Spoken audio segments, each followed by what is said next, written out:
ప్రియమైన మరి ప్రపంచంలో ఉన్న దేవుని పిల్లలైన క్రైస్తవులందరికీ శుభాభివందనాలు.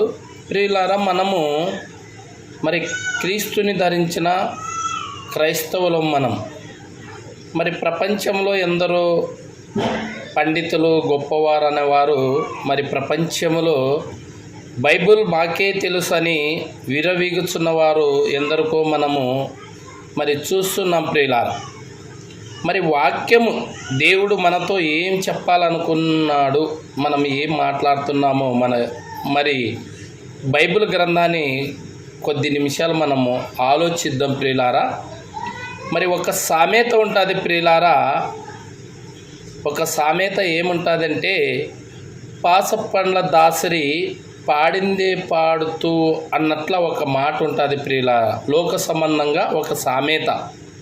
క్రైస్తవుడు అన్నవాడు అలాగ దిగజారి వెళ్ళిపోతున్నాడు. ప్రియులారా, మరి క్రైస్తవుడు ఎలా ఉండాలా, ఎలా మాట్లాడాలా, ఏ పద్ధతి మాట్లాడాలా మనకే తెలిసిపోయిందని మరి మనం ఎక్కడికి వెళ్ళిపోతున్నామో కొన్ని మాటలు బైబిల్ గ్రంథంలో మనము చదువుకొని ఆలోచిద్దాం. ప్రియులారా, మత్తాయి రాసిన సువార్త 15వ అధ్యాయము 14వ వచనం. ప్రియులారా, మత్తాయి రాసిన సువార్త 14వ అధ్యాయము 15వ అధ్యాయము 14వ వచనం. మత్తాయి సువార్త 15వ అధ్యాయము 14వ వచనం. వారి జోలికి పోకుడి, వారు గుడ్డివారేయుండి గుడ్డివారికి త్రోవ చూపువారు. గుడ్డివాడు గుడ్డివానికి త్రోవ చూపించిన ఎడల ఇద్దరు గుంటలో పడుదురు గదా అంటున్నాడు. ప్రియులారా, క్రైస్తవుడు తన్ను తాను ఏదో గొప్పగా మాకే తెలిసిపోయిందిలే, ఇంకెవరికి తెలియదులే అనే ఒక భ్రమలో వెళ్ళిపోతే ఇక్కడ దేవుడు ఏమంటున్నాడంటే, ప్రియులారా, వాడు గుడ్డివాడు, వాడికి ఏమీ తెలియదు, గుడ్డివాడై ఉండి ఇంకా వేరొకరిని నేను త్రోవ చూపిస్తానని చెప్పే ఒక పదము. ప్రియులారా, ఉదాహరణకి ఒక గుడ్డివాడికి ఎక్కడైనా మార్గం చూపించగలరా? చూపించలేరు. ప్రియులారా, అలాగే ఈ జ్ఞాని అనుకొని మరి వారి నోటికి ఏ మాట వస్తే ఆ మాట మాట్లాడుతున్నారంటే వాళ్ళు గుంటలో పడిపోవడానికి మరి ఖచ్చితంగా వాళ్ళు ఉన్నారని మనం అర్థం చేసుకున్నాలి. ప్రియులారా, చూద్దాం. ప్రియులారా, కొన్ని మాటలు బైబిల్ గ్రంథంలో మరి క్రైస్తవుడు అని నువ్వు అనుకుంటే మరి ఎలా ఉండాలా, ఏం కథ అనేది మనము బైబిల్ గ్రంథంలో ఆలోచించి వాక్యాన్ని అర్థం చేసుకుందాం. ప్రియులారా, యాకోబు రాసిన పత్రిక 1వ అధ్యాయము 22వ వచనం చదువుకుందాం. ప్రియులారా, యాకోబు రాసిన పత్రిక 1వ అధ్యాయము 22వ వచనము.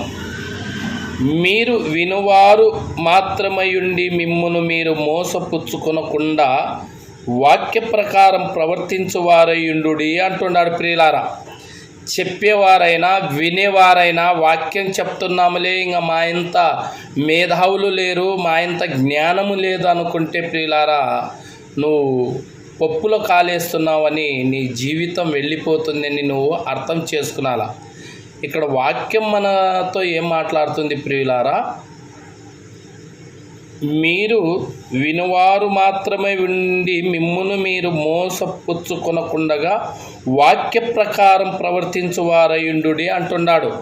వాక్యం చెప్పువారైనా వినువారైనా వాక్యం మనతో ఏం చెప్తుందో ఆ ప్రకారంగా మన జీవితం ఉండాలి. ప్రియులారా, చూద్దాం. ప్రియులారా, అదే యాకోబు రాసిన మొదటి పత్రిక 3వ అధ్యాయము. యాకోబు రాసిన మొదటి పత్రిక 3వ అధ్యాయము 1వ వచనము. నా సహోదరులారా, బోధకులమైన మనము మరీ కఠినమైన తీర్పు పొందుదామని తెలుసుకొని మీలో అనేకులు బోధకులు కాకుడి అంటున్నాడు. ప్రియులారా, నా సహోదరులారా, బోధకులమైన మనము మరీ కఠినమైన తీర్పు పొందుదామని తీర్పు పొందుదామని తెలుసుకొని మీలో అనేకులు బోధకులు కాకుడి అంటున్నాడు ప్రియులారా. మరి వినేవారికి చాలా తక్కువ శిక్ష అంట, చెప్పేవారికి మరీ కఠినమైన శిక్ష ఉంటుందంట ప్రియులారా. మరి మనం ఆలోచించి ఎలా మాట్లాడుతున్నాము, ఏ రకంగా మాట్లాడుతున్నాము, దేవుడు మన మాట అనుకూలంగా ఉందా లేదా అని ఆలోచించాల ప్రియులారా. ఏదో మనకే తెలిసిపోయిందిలే, మేమే చెప్పగలంలే అన్నట్లు మాట్లాడుకుంటే నీకు మరీ కఠినమైన తీర్పు ఉందని నువ్వు ఆలోచించుకొని నువ్వు బైబిల్ గ్రంథాన్ని నువ్వు స్పష్టంగా చెప్పాలా. లేదంటే నువ్వు విరిగి పడతావు. అప్పుడు నీకు ఒక చెట్టు గాలికి అటు ఇటు కొట్టుకొని ఇరిగి పడినప్పుడు దాన్ని ఏం చేస్తారంటే అగ్నిలో వేస్తారు. అలా అయిపోతుంది నీ జీవితం. అర్థం చేసుకున్నారు ప్రియులారా. మనకు అర్థం అవడానికి అదే యాకోబు పత్రిక 3వ అధ్యాయం 3వ వచనంలో ఏమంటున్నాడంటే ప్రియులారా, గుర్రములు మనకు లోబడుటకై నోటికి కళ్ళెము పెట్టి వాటి శరీరమంతా త్రిప్పుదుము కదా అంటున్నాడు ప్రియులారా.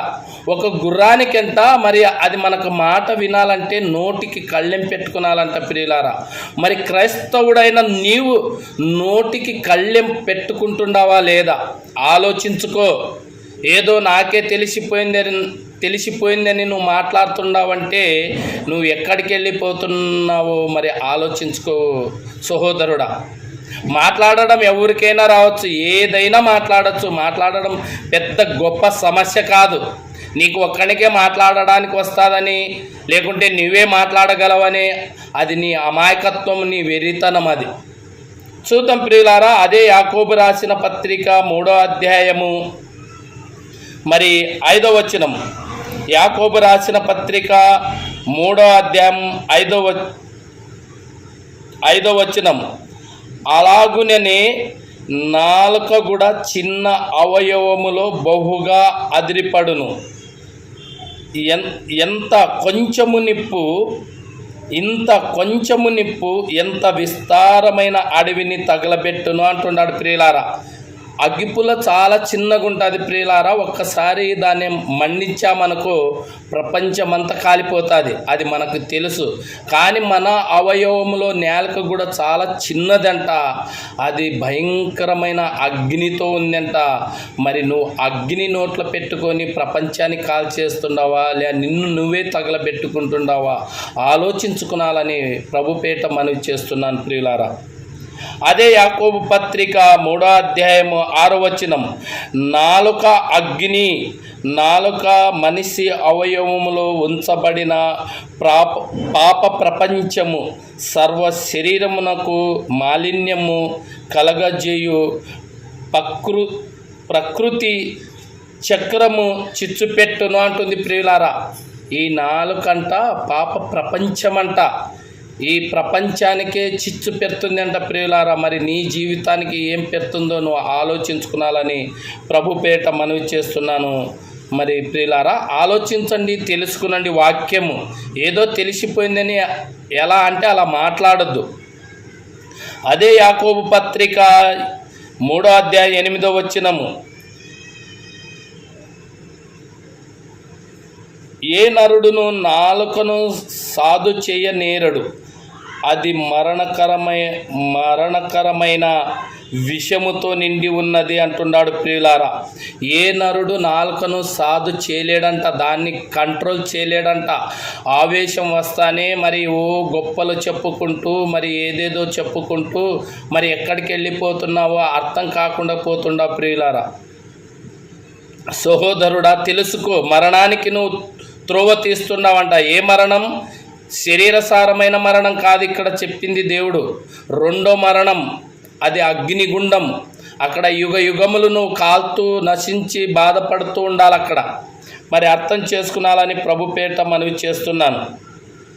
అదే యాకోబు రాసిన పత్రిక 3వ అధ్యాయము 9వ వచనం.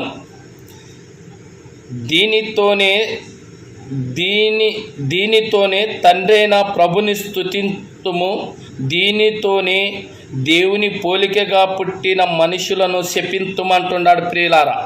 శపించువాడు ఎవడంటే సైతాను. దేవుని బిడ్డ ఏ మనిషికి హేళన చేయడు, ఏ మనిషికి అవమానపరచడు. సైతానుగాడు మన మీద పగ ఉండాడు కాబట్టి సైతానుగాడే మనకు అవమానం చేసేది. కాబట్టి నువ్వు క్రైస్తవుడువా, నువ్వు దేవుని బిడ్డ అయితే నీ మాట ఎదుటి మనిషికి మేలు చేసేదిగా ఉండాలి కానీ కీడు చేసే మాటగా ఉండకూడదు.